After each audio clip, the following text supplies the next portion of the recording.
push and buttons to press, and we're all set. Are we live? Yep. Okay. Yeah, Connie, as I mentioned to you, I'm very excited about doing this interview because I've been a great fan of yours for many, many years. I shouldn't put so many manys in there. It's going to make us seem old here. But the one thing that I can always remember in growing up was the fact that you had because I've been in the radio business now 28 years. You've had, over the years, I've known some of the most supportive fans that I probably, maybe only Frank Sinatra is the only other person that I can think of that has the kind of loyal, sincere following that you have. That's very, very true, Bill. And the president of my fan club is in Rochester, Mike Giambra. Oh, really? So he'll be at the show, of course. He comes all over the world to see me, so I'm sure he'll be there. There was another gentleman that lived here, too, that in my early days, he invited me over to his house and he showed me his Connie Francis collection. And he had literally, I think, every record and, that was legal and every one that wasn't. And every bootleg stuff. Yeah, and everything that I can imagine. And this is why when I first realized the kind of support that you've had from fans, they just connected with you in a way that so few other artists can have that following. We're like one family. I mean, they come to rehearsals, and usually performers don't want anyone at rehearsal. They come to rehearsal and they make comments on songs, and they come to the room after the show is over and take pictures, and we talk, and we just have a wonderful relationship. And I mean, there's one lady that comes from England every time I do a show, and from Germany and from South Africa, and of course here at home. One of the reasons when you mentioned the foreign country fans that you have too is that I don't know whether anybody, I mean, it became kind of hip again a few years ago for some of the what you'd call international artists to record maybe in 3 or 4 languages. I mean, you've actually, I think I read somewhere that you recorded in 13 different languages. Yes. And the appeal of that too, because when I travel in foreign countries too, I see your records everywhere again because you took that effort to kind of be international. You wanted other people to you wanted to sing for other people in their own native languages. That's right. I went to Germany in 1960, and that was the first time I went outside of an English-speaking country. And I thought that American music was an international export and that we would be all over the charts and say a country as big as a market as Germany was. And I looked at the charts and there wasn't, except for Elvis, who happened to be stationed there at the time, there wasn't one American artist on the charts. And I bought the top 25 records and I listened to them, and a lot of them had sort of a poor man's Nashville sound. So I came home and I asked Howie Greenfield, my writer, asked him to write me a country song that I was going to do in German. And I told the president of MGM, I'm doing a country song, I'm doing it in English, and I'm doing it in German. And he says, first of all, country song, you've never broken the country market. You're never going to make it in a country market in this country. I said, I've never been a country star, so what is there to lose? And if you're talking about country songs, think about the songs that have made it, like Bye Bye Love and Heartaches by the Number and Tennessee Waltz and all of those great songs of country songs. So we recorded a song called Everybody's Somebody's Fool, and I did it in English and I did it in German. And when the German distributor heard it, he said, it's terrible. It's unintelligible. We can't understand what the heck she's talking about. So I realized that I had hired a Hollywood teacher from Berlitz out in California, and that person had never even been to Germany. They just knew German. So then I got a person that was from Germany, and we redid it, and they released it, and it became the #1 record of the year in Germany and all of Europe. And I was #1 artist in all of Europe, and that was the first time that any American before or since has achieved that.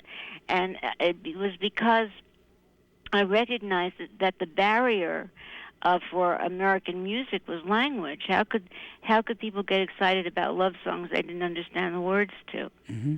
Did you use that same sort of respect in the way that you approached other albums that you did in different languages, feeling that you couldn't trust somebody that was maybe just a book-educated person, that you needed somebody that was actually of the country? Oh yeah, definitely. I did that in all of it. In Japanese, couldn't depend on an American teacher.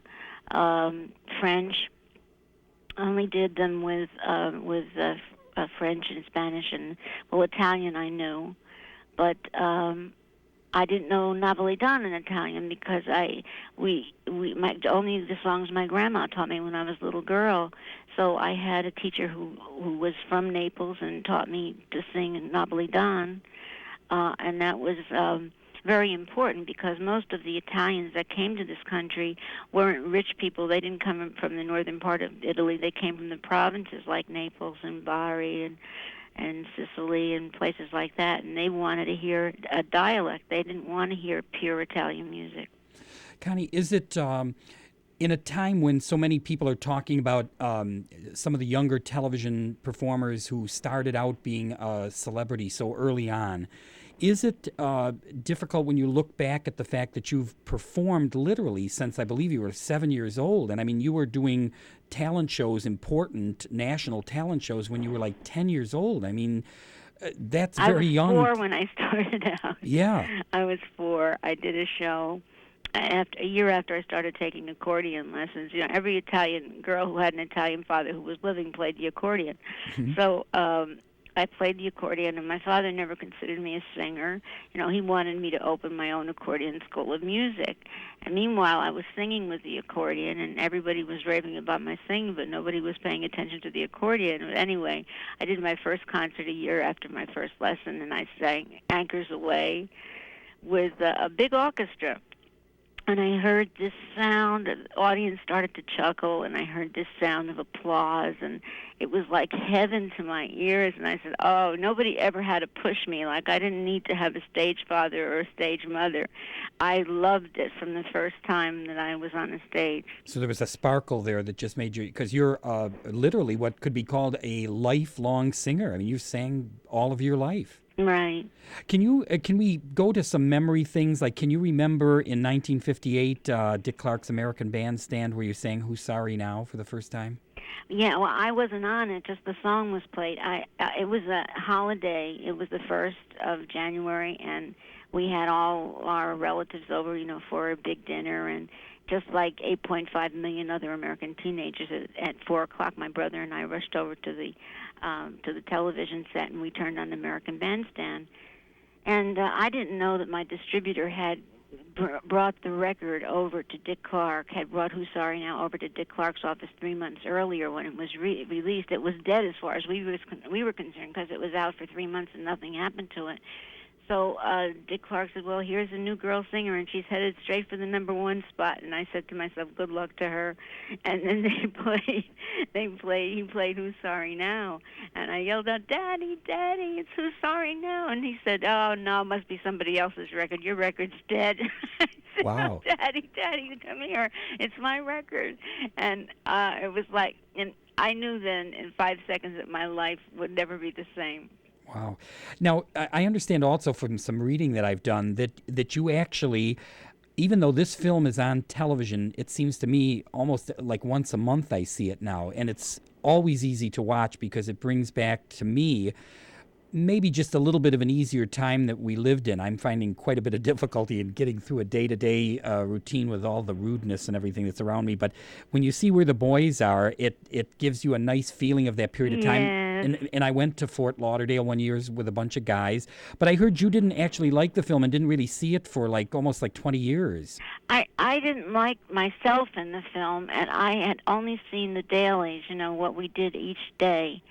But I didn't see the film until my son said, Mommy, I want to see Where the Boys Are, and it was 1981, and so I took him to, I asked the Gateway Theater where it had premiered down here if they would show it, and they did, and I brought my son to see it, and I thought, gee, this is a cute picture. You know, I never really appreciated it before. Well, I'm a big guy, and they always would probably in a movie think that I shouldn't have a normal, kiss or anything from that, and that's one of the things that I heard you mention, and I was mad about that when I watched the film. I said, gee, Connie Francis is the whole energy of this movie, and they haven't given her the extra they let all the other gals and guys set up romances, but they seem to just use your energy and your talent and not give you a chance to kind of also have something romantic in the film. Well, Joe Pasternak had a good reason for that, Bill. He thought that I was going to be the next Judy Garland in films. I fooled him, but he felt that Judy's parts were always sympathetic. She always had the sympathy of the audience. And he felt that by not having a successful romance in the picture, it made me more, let's see, what's the word I want? More tied in with the kids who didn't have boyfriends, the girls who couldn't get boyfriends. And identified, rather, that's the word I was looking for, more identified with them. And he was right. Because I would get letters that would be really very, very irate letters from fans and say, why did you get the homely guy? Why didn't you get it to kiss anybody? And so the letters are funny. They got the message that was intended anyhow and stuff like that too. Connie, another thing too, you mentioned at some point, I remember years ago reading too, that my favorite actress during my growing up years in the 50s and 60s was always Susan Hayward. Mm-hmm. And I read one time that you thought that she would have been your choice to play your life story. Right, I think so. Because she did such a job in the what was the picture? I'll Cry Tomorrow, and also where she played Jane Froman with a Song of My Heart. And she was so good, even though she wasn't singing. She was so good in lip syncing and performing that I thought she would be great.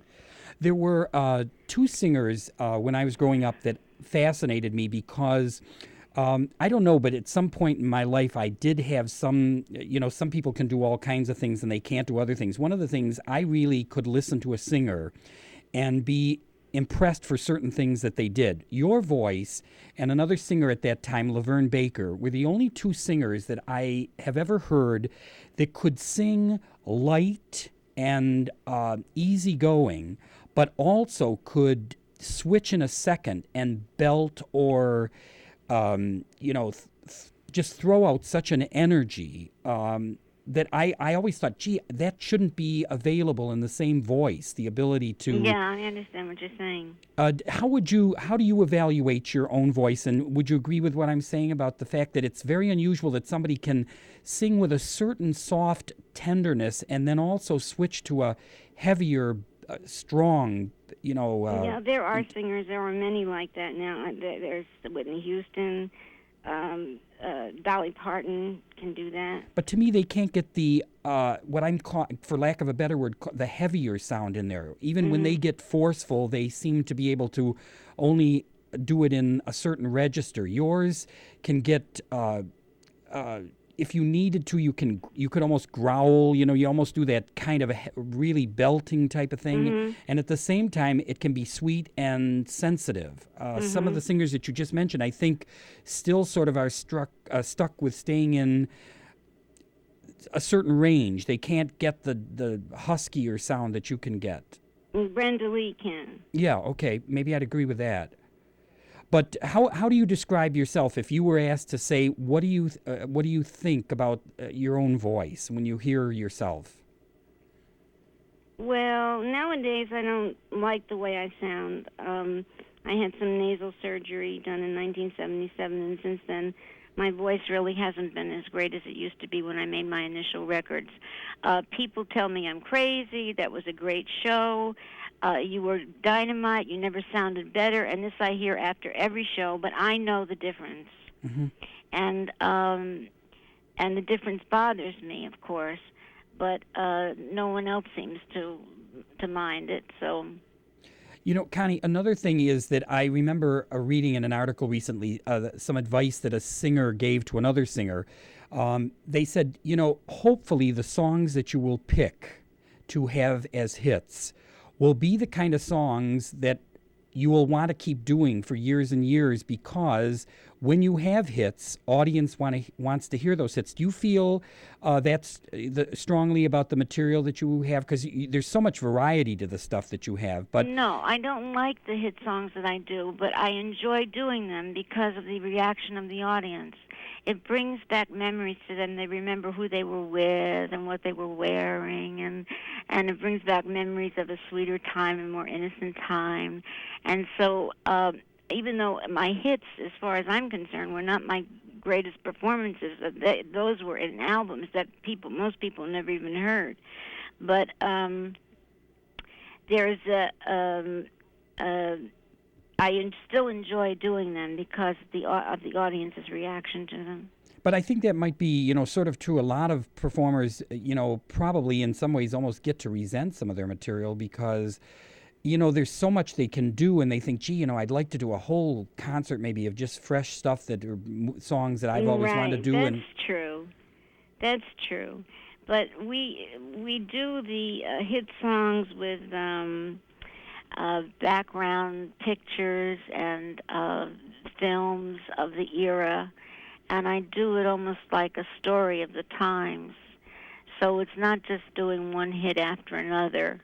If I'm going to go to do a tour of the Far East, and we can't do that in the Far East because they don't know what American Bandstand was. So I have to do it. I have to sing one song after another. And I don't enjoy that because I don't enjoy the songs. But in the context that we do them for the show, I get a kick out of it.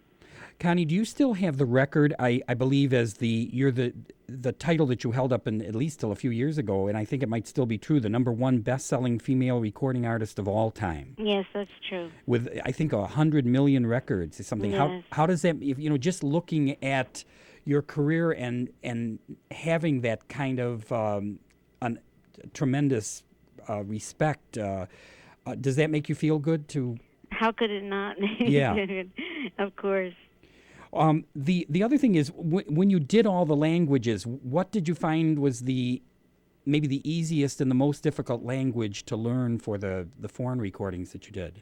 The most difficult language, I think, was one of them that I did very little in, like Swedish or Dutch. The easiest language was Japanese, even easier than Italian. My sessions for Japanese sides would go faster than my sessions for Italian sides, and I spoke Italian. So that was it seems like, Japanese, that must be so difficult to do, but no, because there isn't a sound in the Japanese language that's alien from an American tongue. So what you see is what you get. If you see ko, it's ko, and if you see ni, it's ni, and if you see atashino, that's where the boys are. Atashino, it's ATISHINO. Exactly the way it looks is exactly what you sing. Mm-hmm. Can you tell me, do you still get a chance to see Dick Clark? Yes, I do. Because he's been a longtime friend. He's been the best friend I've ever had in the business, and still is. And can you tell me what you're going to be doing in the concert in Rochester, besides the hits that we've talked about? Can you tell me some of the material? I'm going to do a tribute to Frank Sinatra. Mm-hmm. I'm going to do a song that was written for me many years ago, but I was unable to sing at the time, and I closed my show with that. I'm doing a spiritual song that I open and close my show with called "Here's Where I Belong." It's a new song that I've just put in my show, and I wrote special lyrics to "Will You Still Be Mine," and they're funny. I do that. And I do a Spanish song and Exodus and let's see, like so, yeah. Right off the bat. Well, you're coming in under a show titled The Legends of Las Vegas. I prefer to not include you in that only because I think different than being a legend of Las Vegas, you're just a legend, period. Thank you, And Bill. I've had to travel so many places to see you. This is going to be so nice to have you in Rochester. Are usually, you going to be at the show? Yes. Oh, great. And I'll stop back afterwards. I Yes, usually please. have to go because the closest you've come here in a while has been Melody Fair, so I've been up there a couple times to see you Right. in the last few years. But it'll be nice to have you right here in our own hometown, Rochester, New York. Did you get a backstage pass? No, but I will. Well, do you have my secretary's number? Let me write that down, Connie. If I give it to you on the air, then everybody's going to have No, it. no, they're going to record this is being recorded and it's going to be aired this afternoon and tomorrow, Okay, so it's not going. 201-325-6811, and you speak with Terry. Terry. Right. My secretary is Vicky, and my assistant is Terry. Okay. And Terry will tell her that we did the interview this morning, and she'll make sure that you have backstage passes. Okay, and that's 201-325-6811. Right. It's my home number. Okay. Connie, thank you very much. This has Okay, been an Bill. absolute delight to talk to you. Thanks so much. Thank you very much. Looking forward to seeing you. Yeah, bye-bye now. Bye-bye.